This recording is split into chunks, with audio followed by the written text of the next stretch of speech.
right, folks. This has been magic in the making for some time now. This person, I have had the honor to be a part of her journey. I've seen the ups, the downs, the lefts, the rights. She has been an integral part of my journey in UCM, of our students in UCM. Very early on, became a leader. And just someone that is a guiding light, a cheerleader, a coach, a friend of UCM and all the students.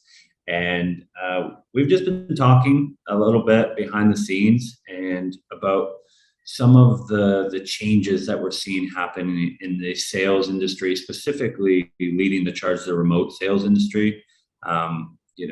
We've been talking about the idea of what a salesperson is and some of the misconceptions and myths and some of the traditional old school ways that we need to break.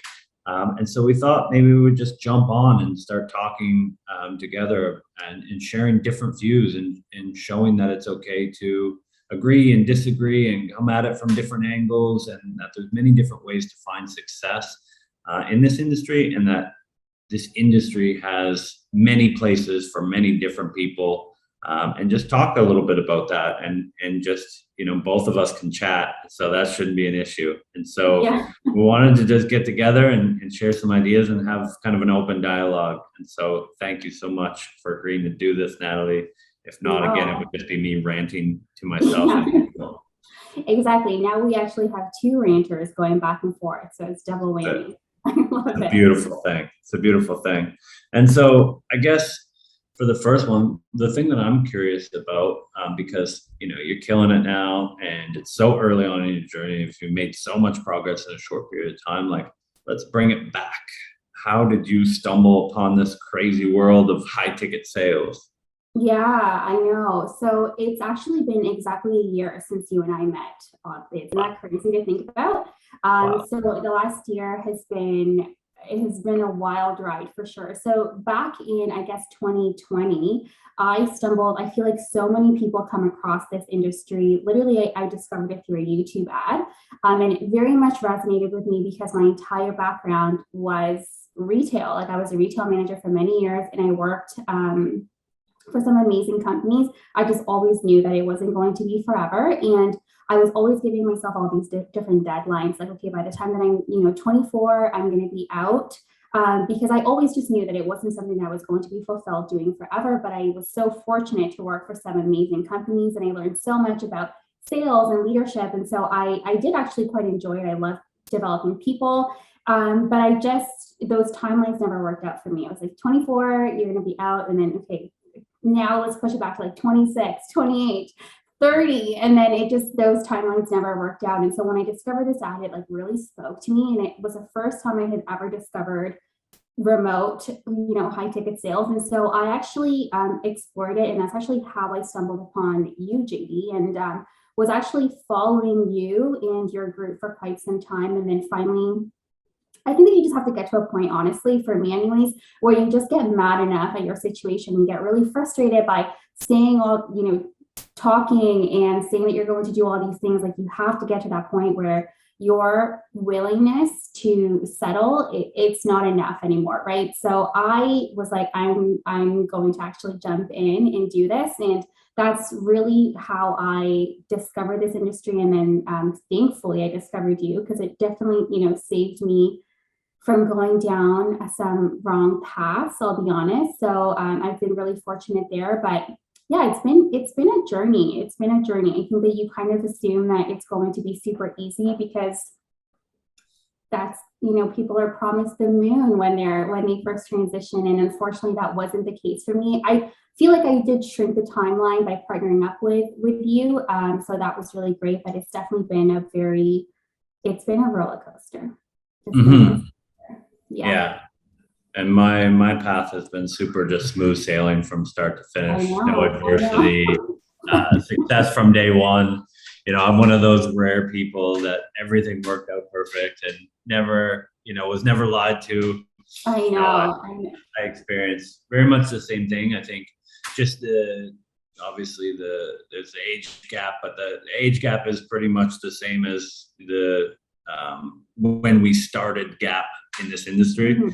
And so I didn't have as many ads. There wasn't as many players in the training space, but the ones that were there were basically the same thing that you hear today. Although the marketing has evolved, the message has not really. Mhm. Just that overpromise, oversimplification, hit you right in the feels around your pain and problem. And I do want more money. And yeah, I do hate my job. And yeah, my manager is an asshole sometimes. And it's like, they're kind of those fortune tellers that are like, generalized problems that most people have. I do want to spend more time with my family and I do want to travel. But they hit you at the right time, and it's kind of, you turn off that filter of critic of like, how does this person know inside my life so deeply? Yeah, And exactly. you hear a little bit of what you want to hear. And for me, it's kind of, I know I get probably a reputation of, really just kind of being critical to some of this, although I don't enjoy the marketing. Like, I have to look at the benefit and the positive side, and that marketing has brought so many amazing people into our industry. And the people who weren't able to adjust and weren't able to ride that roller coaster, you have to think that maybe this isn't the right industry for them in the first place. Like, we've all been through this rite of passage, and I'm a bit of a festival goer and maybe even a bit of a raver. Don't tell anyone.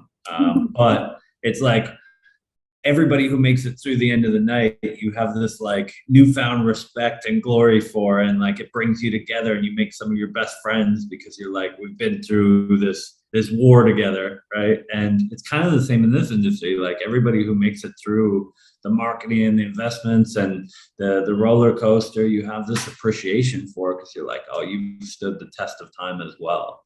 And so I am forever grateful that it's reached so many people that probably wouldn't have considered a switch to sales. Like, they kind of put this blanket over it, and it's like, no, this isn't sales. This is remote high ticket closing. And so it like kind of got people in and closed the door, and they're like, well, I'm here anyway. Yeah. So that's been super exciting. But yeah, I never did retail, but I got my start.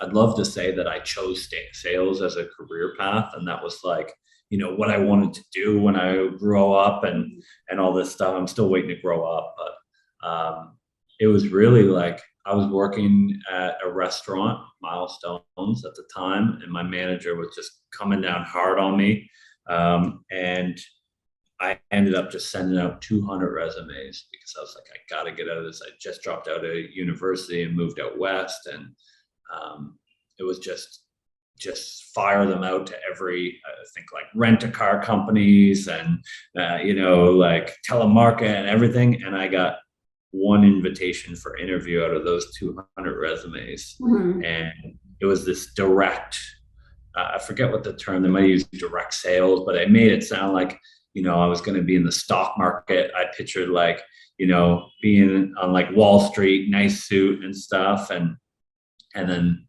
I didn't realize it was door to door until like the guy pulled over and was like, all right, we're here. And I was like, what? He's like, yeah, we're in the field. And I was like, okay. And yeah, that was it. So I got my start. 2.5 years of door to door is how I came to learn how to sell and get into this industry in the first place. Listen, door to door is the one thing I really truly feel like I'm just not cut out for that. I think that it really builds a backbone. Like, I truly admire people who have started there, because like they know how to sell if they were doing door to door. Like, I don't know. I mean, you can tell me if I'm wrong, but it just requires such a high level of mental stamina. Like, you need to have a backbone for that, right? So I don't know. I mean, and also I'm just like so curious. Do you feel like there are people, like, do you feel like you learned your sales skills, or do you feel like sales is something that you can be born with naturally, or do you feel like a lot of the best salespeople that you have come across have actually learned it? Because I feel like I've actually met a lot of people who have a natural ability to sell themselves. So I'm just curious if you have a differing opinion. Yeah, it's kind of a back and forth. I think that whatever industry or sport or anything that you excel at, there's going to be natural talents. There's going to be, but I also challenge the idea that they're natural talents. I think like people who are charismatic and who are good conversationalists, I think those are all skills that are developed. Some develop them early on in the environment, and maybe it was through their parents or their brothers or sisters or friends. But I think that, I mean, none of us are born able to talk, let alone like work a crowd. And so I don't think it's a natural talent for a lot of people. And also, like one of the things, I had a speech impediment when I was younger, and I was not a smooth talker at all. And so I think that it was one of those things that it was almost because of those challenges and because of that adversity early on, I had to be very much mindful of a couple things that looking back now, they were actually really positive. And that's been consistent through my whole life. And you've heard some of my story, but all those things that I thought were I was being punished for early on in the moment, they actually turned out to be things that really helped me excel. And so like, the speech impediment was one of those things where I learned economy of words, because the risk of, sounding stupid or being judged, I had to choose my words wisely. And I had to think to myself, is this worth saying? Is this worth the risk? Is the juice worth the squeeze? And it also made me a better observer, because, I'm picking and being very conscious of what I'm about to say and when I'm about to say it. And so it made me a better listener, and it made me more observant of other people. And then like the next thing was I moved around to like 6 schools in 6 years. And so that to me was a horrible experience in the moment, because it's like every time you just start to make friends, it's like everybody loves the new guy for about 2 weeks, and then they get all the attention. And then everybody's like, who's this new guy that's getting all the attention? Let's hate him. Right. And so in the moment, it was really challenging to always go through this kind of cycle. And then looking back now, I'm like, well, that is how I was able to adjust and adapt to situations rather quickly, and also observe kind of the power dynamic and who's insecure and who are the dangers and how to work a room and things like that. And so to kind of circle back and not give you my whole life story, but just to circle back, is I think that in any situation, someone can be born 7 feet tall, and they're going to have a natural advantage to playing basketball. But if they don't develop the skills, they will be surpassed by someone who develops those same skills. So I think it's a blend. You always are going to have certain advantages, but nothing beats the foundational knowledge of learning and developing experiences and skill. Yeah, yeah. And also, like when it comes to skills, I've actually had a lot of like really interesting conversations with people who believe that, certain skill sets will make you a better salesperson. And so, there is no one way of being a skilled salesperson, right? I think that we can agree on that. But what do you think are like the key components of success, or, what is going to actually differentiate someone from being an average salesperson or below average to a top performer? Yeah, that's a great question. I've actually been obsessed with this, and my answer has changed as I've matured through life and had different experiences. And then you finally get it and you put your finger on it, and then you're like, wait a second, who's that? And you find someone that's crushing it that has none of those things. And you're like, wait a second, they're introverted and they're this and they're quiet and they're not aggressive and they're, top of the leaderboard. And so like, I love having my ideas challenged and my preconceived notions challenged, and knowing that I don't know, anything I say is an opinion based on what I've seen. And the minute I see something new, I'm like, oh, no, that's the answer. So I have been obsessed with this, and the best article or study that I've ever found, they recently did, well, recently, it's a 7-year study, and I think it was probably like 7 years ago. So, but they did a 7-year study at Harvard, and they started looking at all the indicators of potential, top performance potential in salespeople.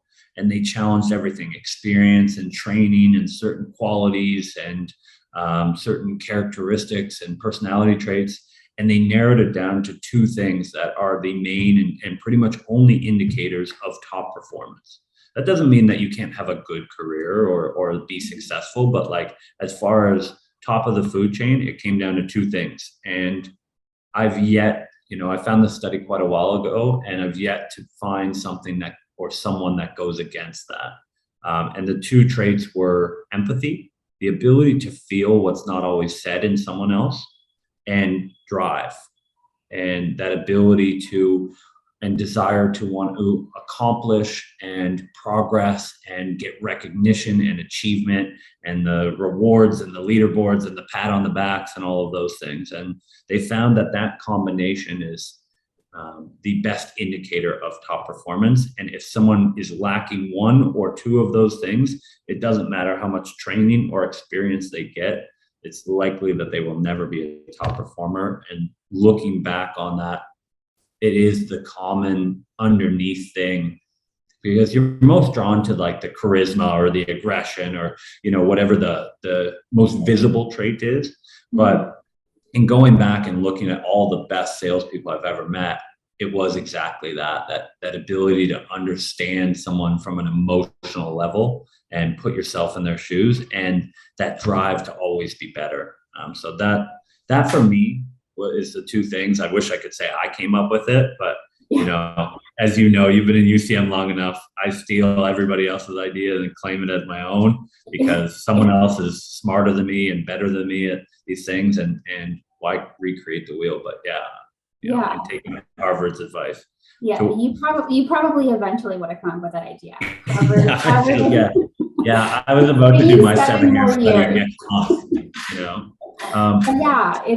it's interesting because I just feel I have met some incredible salespeople whose style is so polar opposite of mine, like polar opposite. And it's actually a style that I've encountered styles that I personally just don't resonate with, and I don't necessarily always agree with, but they also have the results to prove that it does in fact work. And then I've seen people who sell very much like me, and they're also very successful. So it's just interesting to hear, and at the end of the day, I think that you just have to be able to adapt whatever feels good for you. And, I'm in a season where I'm trying to lean into what I feel I am lacking, right? So, I'm not great at like challenging people. I'm working on it, but I have to be able to lean into that, but still feel like I still want to feel like myself and feel good when I'm talking to people. So it's just interesting.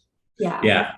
Actually, I used part of that the other day. I think it's just such a beautiful topic to cover for so many people, that the idea of saying, whenever you say yes to something, you do say no to something else. And we don't think of it that way.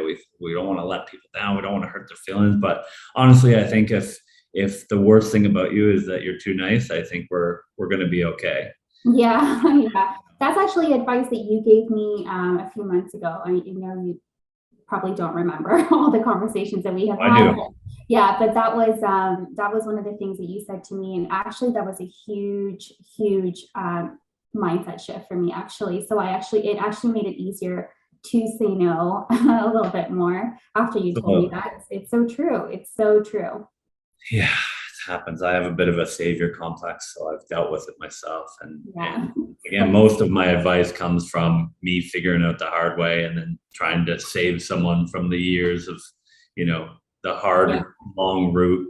But I think it's really interesting, back to what you were saying before about, the characteristics of how do you identify, the necessary and the most impactful. One thing that I've found is that was never talked about when I first started in sales. It was, if you could sell, you can sell. That was the mindset. And it doesn't matter what you sell or who you sell to. How much do you think like selecting the right role and company and position plays in someone's ability and to perform, basically, or ability to have success. Well, I have experiences firsthand where I feel like it just requires so much self-awareness. And again, I don't have all the answers, but I kind of went into this industry knowing exactly what I wanted to do, who I wanted to work with, and I wasn't successful at those things. So I kind of had to take a step back, and now I'm selling something that I never thought I would have wanted to sell previously. And it's going really, really well, and I'm actually really enjoying it. So I do think that selection is huge because there's so many different moving parts for me anyways. You know, you can resonate with the business owner. This was one of my biggest mistakes. I'm like, I just love the business owner. I love them so much. I believe in their mission, but then everything else is lacking. So there's no way that I can be successful at that, right? So you know, we have talked about this, but I think that it's huge. Client selection is huge, and really being able to take a step back is something that I'm truly learning to do more, and really looking at things objectively, doing like a 30,000-foot view and actually looking at all of the different boxes that need to be ticked. So, you know, we talk about it all the time, like having like a wish list and a must-have list. And I previously was just like, oh, if I love their heart and I love their vision, sold. I'm in. But that's just, unfortunately, it's not enough, right? It's just not enough. Yeah. Yeah. I mean, as you know, I use a lot of fitness analogies, but probably more than anything, dating analogies. I really feel like, you know, analogies in sales are so powerful because they make connections to the unknown from something that is known. Mm-hmm. And the dating analogy that I use for this one is basically like, you know, love is not enough. And you can love someone, but relationship wise, right, there's missing pillars, core values, ideas. If I want to get married and have 18 kids in Wisconsin, and they want to, you know, backpack through Europe, we got some issues there. How you raise your kids, or, you know, where you want to live and work and value, all those things are really important. And I think, you know, there's a lot of similarities to picking a partner, because that's really what we do. Is we pick a partner, we partner with a business, and we bring our service and they bring their service, and we collaborate.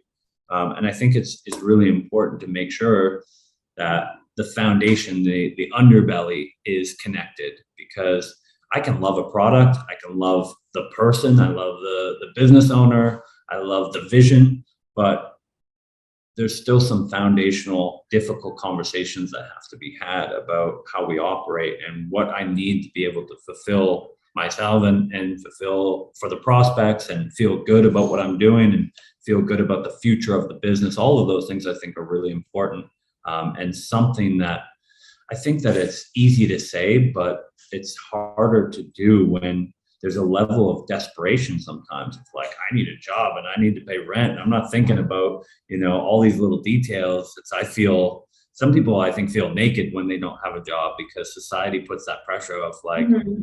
you don't have money, you need a job. And in this industry, it's like the job means nothing. I mean, there's tons of people that have jobs that don't make any money here. It's a performance-based business. And so, yeah, I've really found that out the hard way of, you know, sometimes it's, I believe in the person so much that I'm willing to sacrifice the short term for that. But at the end of the day, it is a business decision that has to be made, and you have to be mindful of that. Yeah, I think that's really important. Yeah.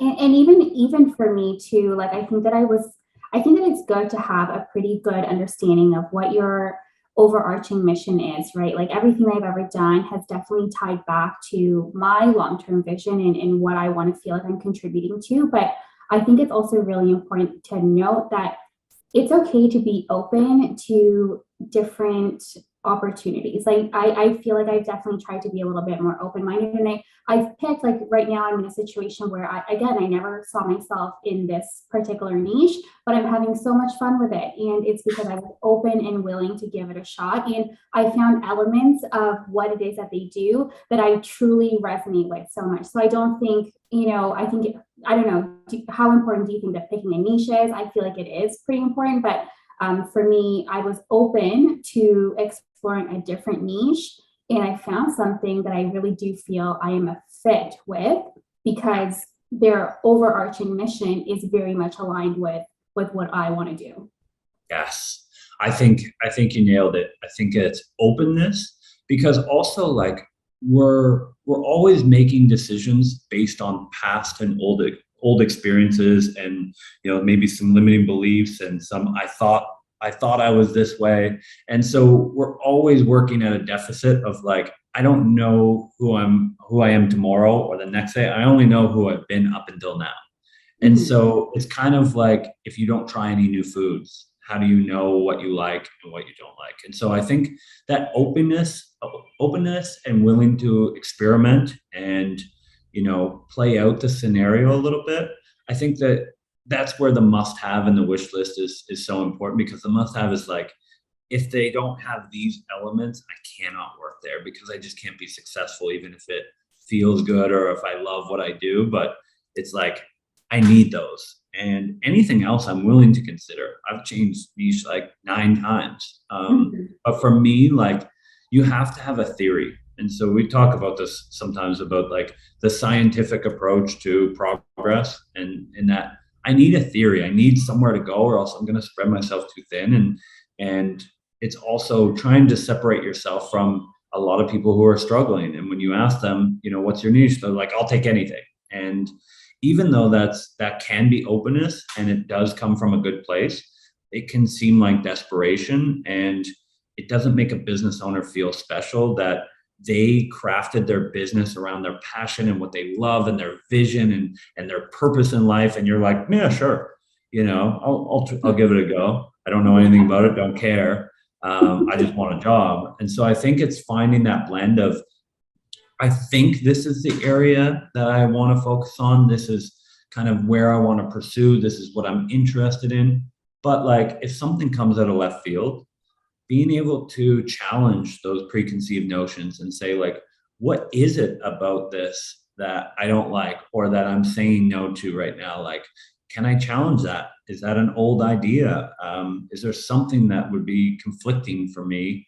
And does it have all the ingredients that I need to be successful? And what's the worst that can happen if I try it and don't like it and adjust back? At least it's going to strengthen that conviction. And so I don't think there's any right answer for each person has to know. Some people just, they know exactly what they want, and they've known it since day one, and they want the certainty, and they're like, no, there's some people that eat the same restaurants and they do very routine. I am a more of an adventure person. And so I like the new experience, knowing that I can adjust on the fly. So it's kind of answering the question without answering the question. But I think you really have to understand that you have the limitations on what you will and won't accept from a business, and everything else is kind of on that wish list of get out there and get the experience. Yeah, exactly. No, I love that. And I'm super curious also, like, for you, because you've kind of been obviously doing this for a long time. Not that long, because you're not that old, JD. Long enough.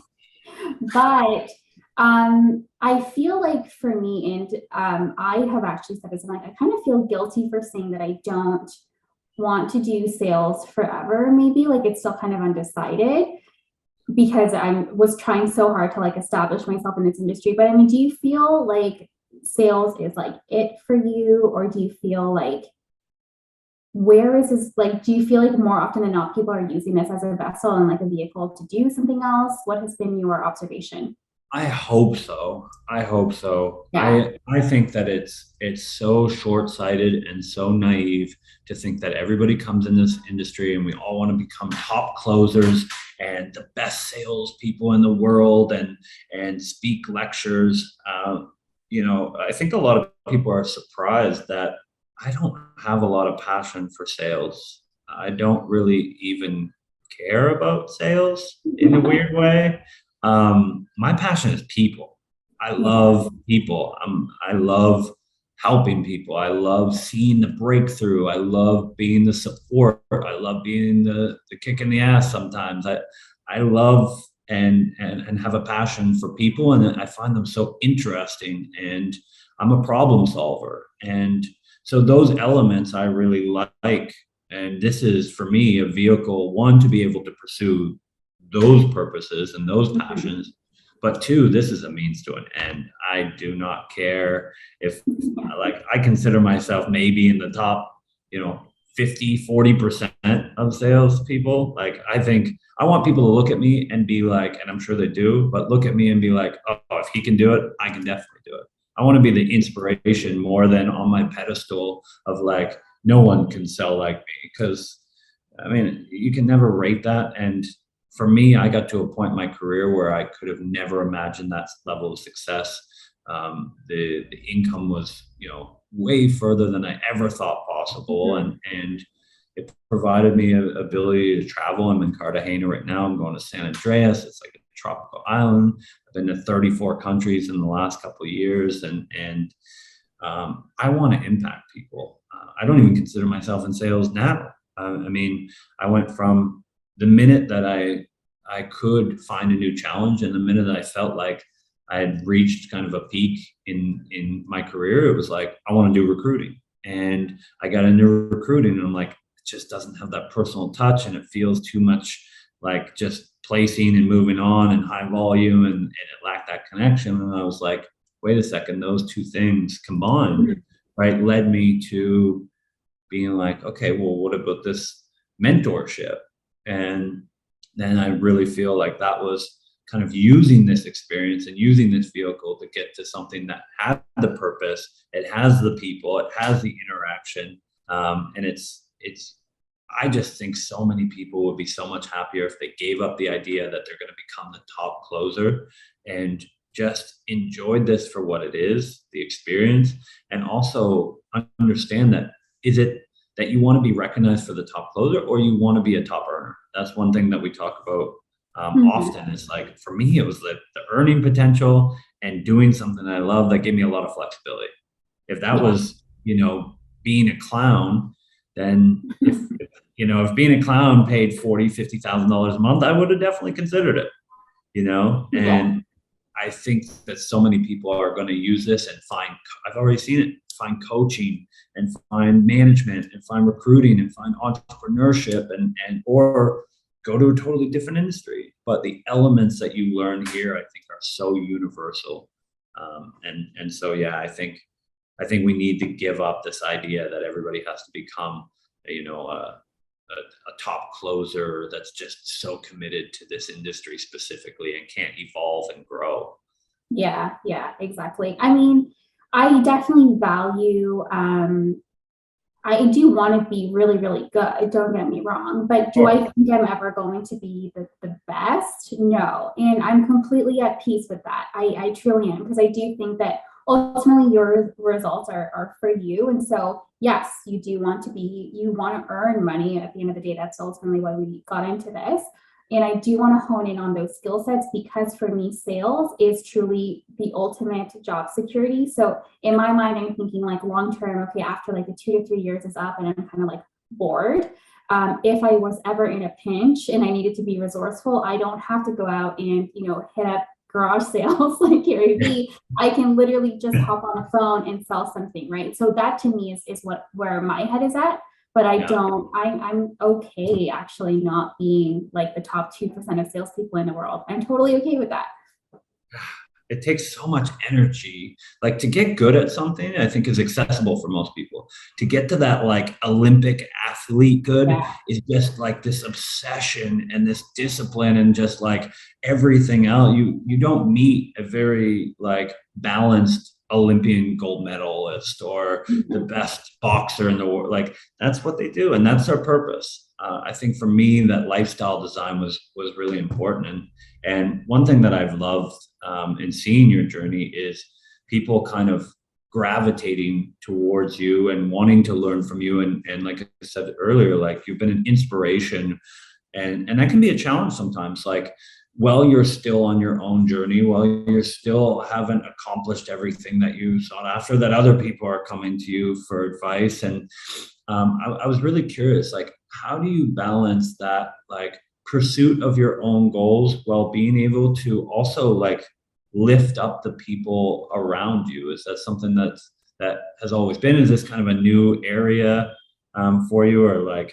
I just want some insight on that because it's been an amazing aspect of having you in UCM is you're everybody's Yeah. cheerleader and inspirer. Yeah, I know. I really appreciate that actually, because I do think that it's always been a part of my nature. I think that's why I excelled in retail, whatever. I like moved up so fast. Like I was literally a fetus, basically 17, and my manager was like, "I see you becoming a manager." So it's because I had this. I have always loved people. I obviously love to talk to people, just talk in general, and I think that I've always had that heart for people. Like I truly do believe that everyone can win, everyone can be successful, and you just need to. Some people just need to be shown how to do that, and even that's one of the things that I love about the conversations that I have in sales is that so many of the women that I speak to, they've never had anyone actually tell them like, I actually believe in you and this is possible. They've never had anyone listen to their pain points and say,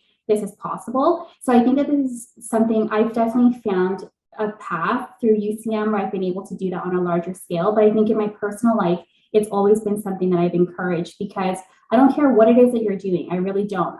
Whatever path is right for you, go for it. But I am a huge believer and a huge advocate in like for women especially that if it's possible for one of us, it's possible for all of us. And I don't believe in hiking this mountain without reaching back and bringing other people along with you. So to answer your question, yes, I feel like this has kind of been like the voice that I've really wanted to hone in on and really focus on throughout my journey. But that's truly, it comes from such a genuine place. Like I really do want everyone here to win. So if I have the means to be able to help someone do that, I'm more than happy to. But I'm going there like with or without you. So I can show you how. And if you want to come, cool, I'm down. But, that's like, I'm so clear on where it is that I'm going. I've gotten more and more clarity throughout the months. And yeah, it's just about bringing more people, like just showing more people. Like that's the thing. I feel very much like you. I'm like, if I can do it, like I'm just, we're just average people. We're average people. So if we can do it, I mean, what makes anyone else different, 100%. Yeah, I think we get in our own head sometimes about where we need to be. Like, oh, I'm not at a point where I can, and like people don't care about that. That's one thing I found is like I'm nowhere near where I want to be, and when I get there, I'll want to be somewhere else. And Yeah. so if I keep putting that off, I'm really robbing people of the journey and that inspiration. And that's one thing I have seen in this industry that's changed is people don't want, or I shouldn't speak for everybody, of course, but I think more and more people are getting tired of the perfection of the Lamborghinis, of the look at my life. It's a postcard at all times. I'm always happy. I'm up at 4 a.m. Like I am perfection and this is what you all want. And now I think people are like, I want to be supported. I want real, I want flaws. I want the insider scoop. And I think that you really inspired a lot of people that content is accessible, that advice and that journey, and it can be simplified to I'm there and I care. And like that is such a strong message to have out there for people, because I think a lot of people, like the industry is kind of split and the good and the bad are out there and they're promoting and they're sharing the voice and like they're working hard, and the good kind of like, oh, I won't share this yet, it's too soon and then they hit the success and like, okay, I'm retiring. And so we need people that are out there sharing the message and sharing their experience and showing the side of sales that I think most people want to see, the real side. So Yeah. I'm just so happy to have been a part of your journey, to continue to be a part of your journey, for you to be a part of my journey. Yes. Your guest calls are one of the fan favorites. I don't get as much recognition off of my calls, and everybody goes off. You and Hunter, and I've just been absolutely blessed to have amazing people around me. And so I'm just so glad we got to do this. And maybe people who watch this will let us know if they want to do this again, if maybe they want to feed us some questions. But I am more than willing any time to get on and have these chats. Yeah, these chats are great. Yeah, let us know, guys, if you like them, because we have no problem talking for 45 minutes. I can't even believe it before I could, I was like, wow, I could probably do this 3, 4 hours, like Joe Rogan style. But I appreciate you, and I know you're busy, so have a good Thank day. And you. Yeah. Bye, Katie. Thank you.